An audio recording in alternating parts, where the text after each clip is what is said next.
पुढची बातमी बघूयात। अफगाणिस्तानने पाकिस्तानचं एक फायटर जेट पाडलं असा दावा केलाय। पाकिस्तानी फायटर जेटचा पायलट जिवंत पकडण्यात आलाय असाही दावा अफगाणिस्तानकडून करण्यात आलाय। अफगाणिस्तानच्या नांगरहार भागामध्ये हे पाकिस्तानी जेट विमान पाडण्यात आलं। नांगरहार पोलीस ठाण्यामध्ये पाकिस्तानचा जो पायलट जिवंत पकडण्यात आलाय त्याला घेऊन गेल्याची माहिती देखील अफगाणिस्तानकडून समोर येतेय।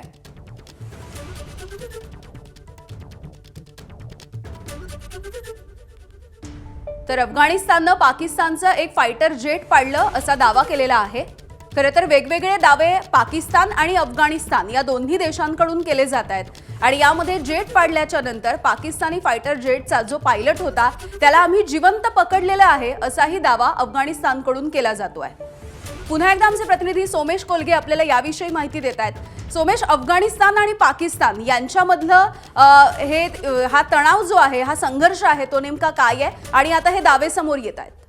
अफगाणिस्तान आणि पाकिस्तानमध्ये जी सीमारेषा जी आंतरराष्ट्रीय सीमारेषा आहे ती ड्युरांड लाईन म्हणून ओळखली जाते आणि या ड्युरांड लाईनला कधीच अफगाणिस्तानची मान्यता नव्हती।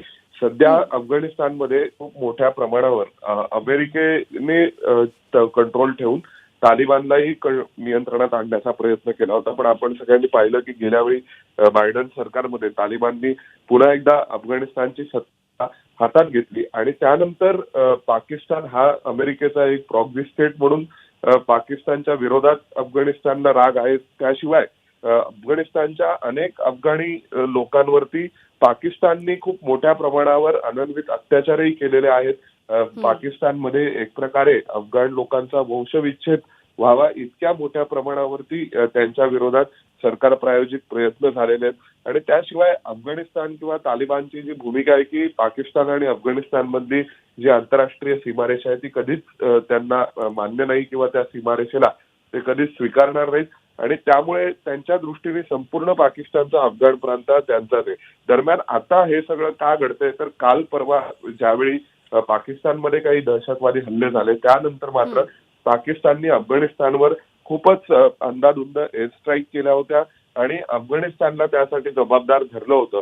त्यानंतर आपण जर पाहिलं तर यामध्ये पुन्हा एकदा भारताची भूमिका महत्वाची ठरते कारण पंतप्रधान नरेंद्र मोदी हे इस्रायल दौऱ्यावर होते आणि जसे पंतप्रधान नरेंद्र मोदी इस्रायल दौऱ्यावरून निघाले आणि भारतात पोहोचले त्यानंतर तालिबाननी लगेच पाकिस्तानच्या विरोधामध्ये लढाई उघडली कारण या सगळ्यामध्ये कुठेतरी अफगाणिस्तानला देखील अशी शाश्वती असू शकते की भविष्यामध्ये भारत हा अफगाणिस्तानला मदत करेल किंवा अफगाणिस्तानच्या बाजूने उभा राहील। आणि दुसरा विषय असाही आहे की आता सध्या अफगाणिस्तानच्या विरोधात ज्या पद्धतीने पाकिस्तानची सरकार कारवाया करते किंवा ज्या प्रकारे तिथल्या लहान मुलांना मारून टाकतात जे प्रकार त्यांनी बलुचिस्तान सोबत केले तसेच प्रकार पाकिस्तान अफगाणिस्तान सोबत करण्याचा प्रयत्न करतायत आणि आता सध्या असलेली तिथली राजवट मात्र पाकिस्तानच्या या सगळ्या अत्याचारांना जुमानणार नाही हे निश्चित आहे आणि म्हणून आता जवळपास 20 चेकपोस्ट या कालपर्यंत अफगाणिस्तानच्या सीमेवरच्या पाकिस्तानी सैन्याने ताब्यात घेतलेल्या ही खूप मोठी आकडेवारी आहे की 20 चेकपोस्ट ताब्यात घेणं।